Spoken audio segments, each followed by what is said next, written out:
السلام علیکم معزز سامعین، کہانی کی جانب بڑھنے سے پہلے آپ سے ریکویسٹ ہے کہ میرے چینل کو سبسکرائب کریں اور میری ویڈیو کو لائک کریں۔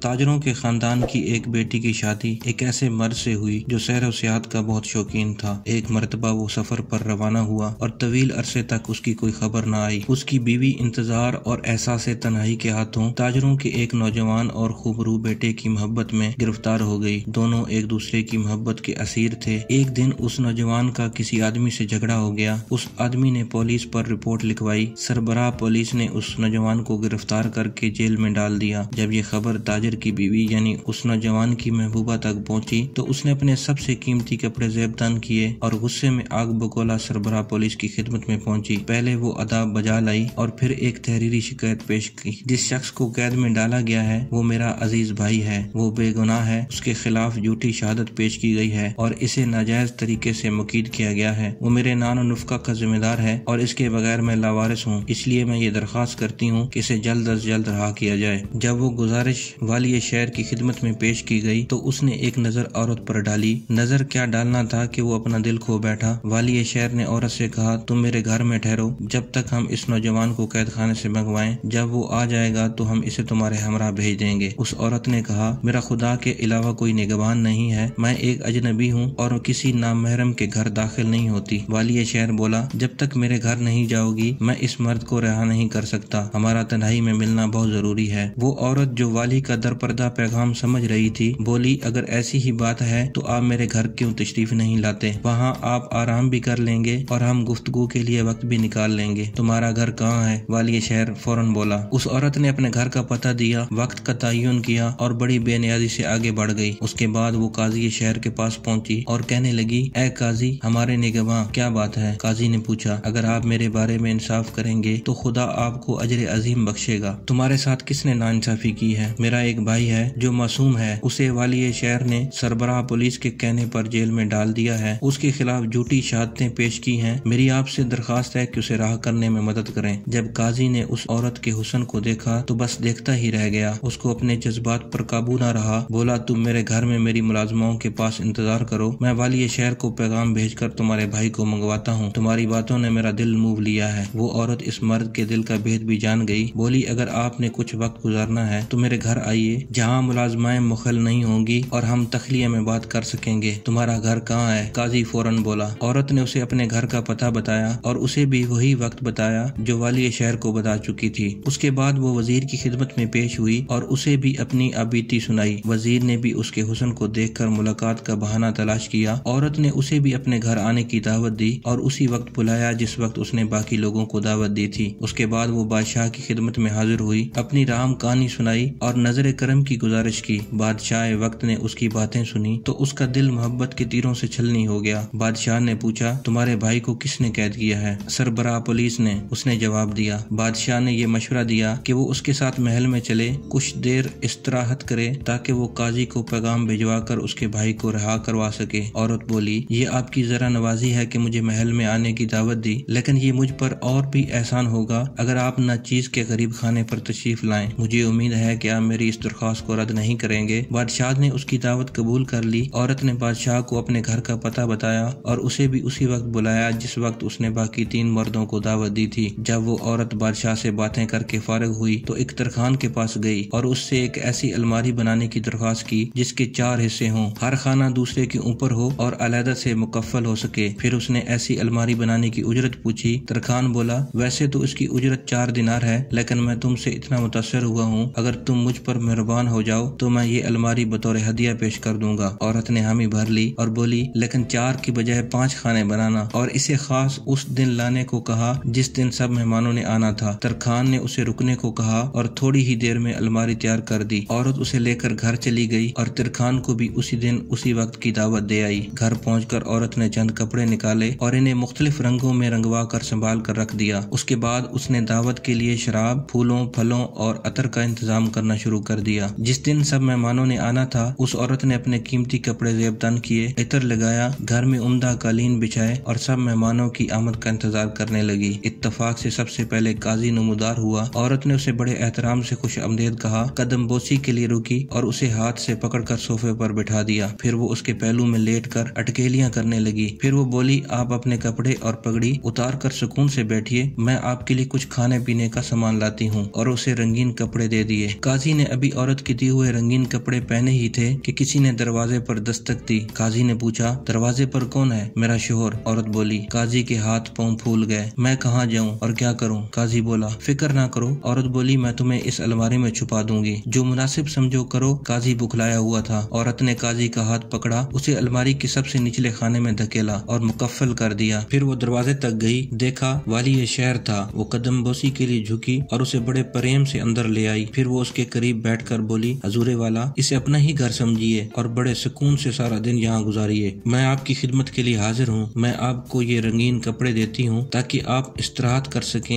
ये लिबास शबखानी है। कपड़े तब्दील करने के बाद वो राजो नियाज में मसरूफ हो गए। जब वाली ने कुर्बतों की लौ बढ़ानी चाहिए तो औरत बोली, अगर आप मेरे भाई की रिहाई के अहकामात मुझे लिख दें तो मेरे दिल को सुकून हो और मैं आपकी सोबत से ज्यादा महजूज हो सकूं। वाली ने कलम उठाया और जेल के अफसर के नाम पैगाम लिखा। जो ही ये पैगाम आप तक पहुँचे उस शख्स को रिहा कर दिया जाए जिसको ये लेने आई हैं। औरत ने वो रुक्का संभाल कर रख लिया और उसके आगोश में दोबारा सिमट आई। वाली अभी अपनी तिश्नगियों के बारे में सोच ही रहा था कि किसी ने दरवाजे पर दस्तक दी। उसने पूछा, ये कौन है? औरत बोली, मेरा शोहर। मैं क्या करूं? उसने बुखला कर पूछा। आप इस अलमारी में छुप जाएं, मैं इससे निपट कर लौटती हूँ। उसने वाली को अलमारी के दूसरे खाने में मुकफ्फल कर दिया और दरवाजा खोलने लगी। दरवाजे पर वजीर था। उसे वो प्यार से अंदर लाई, उसकी तारीफें की, उसके भी कपड़े बदलवाए और अभी हम आगोश होने ही वाली थी कि किसी ने फिर दस्तक दी। वजीर घबरा गया। उसने उसे भी अलमारी के तीसरे खाने में बंद किया और दरवाजा खोलने गई। इस दफा बादशाह सलामत थे। वो बादशाह की कदम बोसी के लिए झुकी और उसका हाथ पकड़कर अंदर ले आई। उसने बादशाह को खसूसी जगह पर बिठाया और बोलने लगी, मेरी कितनी खुशकिस्मती है कि आपने मेरी कुटिया को रौनक बख्शी। आप सुकून से कुछ वक्त गुजारे। मैंने हल्के फुल्के कपड़े बनवाए हैं, इन्हें पहन कर देखिए। उसने बादशाह के कीमती कपड़े उतरवा कर सादा रंगीन कपड़े पहनने को दिए। वो औरत अभी बादशाह से गुफ्तगू ही कर रही थी कि दरवाजा खटखटाने की आवाज आई। बादशाह ने पूछा, ये कौन है? मेरा शोहर। औरत बोली। बादशाह गुस्से में आ गया। उससे कहो अपनी मर्जी से चला जाए वरना उसे ताकत से वापस भेज दिया जाएगा। औरत बोली, फिक्र की बात नहीं, मैं इसे प्यार से वापस भेज दूंगी। आप जरा मसलियत से काम लें। क्या मतलब? बादशाह ने पूछा। उसने बादशाह का हाथ पकड़ा, उसे चौथे खाने में बंद किया और वापस आने का वादा करके दरवाजे की तरफ चल दी। दरवाजा खोला तो वहाँ पर तरखान था। उसने झुककर औरत को सलाम किया। औरत ने कदरे नाराजगी से कहा, तुमने अलमारी ठीक नहीं बनाई, इसमें क्या खराबी है? तरखान ने माजरत के अंदाज में पूछा। उसका पांचवा खाना छोटा है, तुम खुद घुस कर देखो। वो उसके मुआयने के लिए अंदर दाखिल हुआ तो औरत ने उस खाने को भी मुकफ्फल कर दिया। वो खत लेकर सीधा जेल गई, पैगाम दिया और अपने आशिक को रिहा करा कर ले आई। उस औरत ने अपने आशिक को सारी कहानी सुनाई। वो बोला, अब हमें क्या करना चाहिए? वो बोली, इस वाक़ये के बाद हम इस शहर में नहीं ठहर सकते। चुनाचे अपना सामान ऊँटों पर लाद कर वो दूसरे शहर रवाना हो गए। वो 5 मर्द जो उस अलमारी के 5 खानों में मुकीद थे एक अजीब अजाब से गुजर रहे थे। ना खाने को कुछ और ना पीने को ही कुछ मुयस्सर था। पेशाब को रोकने का करब उस पर अलग। आखिर तरखान के सब्र का पैमाना लेबरेज हो गया और उसका पेशाब खता हो गया। उसके बाद सिलसिला जारी हो गया। तरखान ने बादशाह के सर पर, बादशाह ने वजीर के, वजीर ने वाली के, वाली ने काजी के सर पर पेशाब कर दिया। काजी चीख उठा, इस बेगैरती और बेहयाई की हद हो गई। क्या ये कैद ही काफी नहीं थी जो पेशाब से भी जलील करना था? वाली ने उसकी आवाज पहचानते हुए कहा, खुदा तुम्हारा अजर ज्यादा करेगा। इसके बाद वाली ने शिकायत की तो वजीर बोला,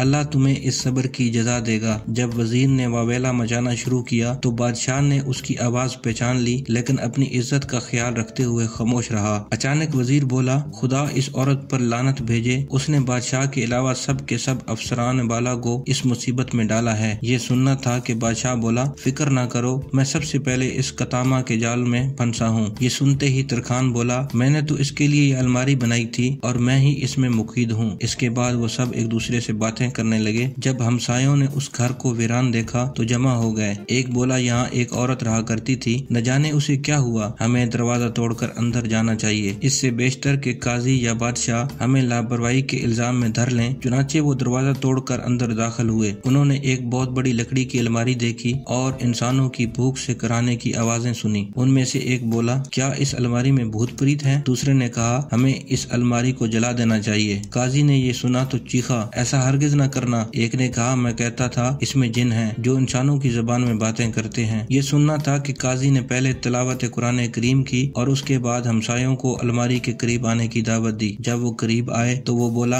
मैं काजी शहर हूँ, ये मेरा नाम है और इस अलमारी में बहुत से आदमी बंद हैं। उसने सबका तारुफ कराया, लेकिन तुम लोग इस तरह बंद कैसे हुए? एक ने पूछा। चुनाचे उसने सबको कहानी तफसीलन सुनाई। ये सुनना था कि हमसाये एक तरखान को बुलाकर लाए, जिसने उस अलमारी को खोला। काजी, वाली शहर, वजीर, बादशाह और तरखान को रहा किया। जब सब ने एक दूसरे को अजीबो गरीब रंगीन कपड़ों में देखा तो अपने आप पर हंसने लगे।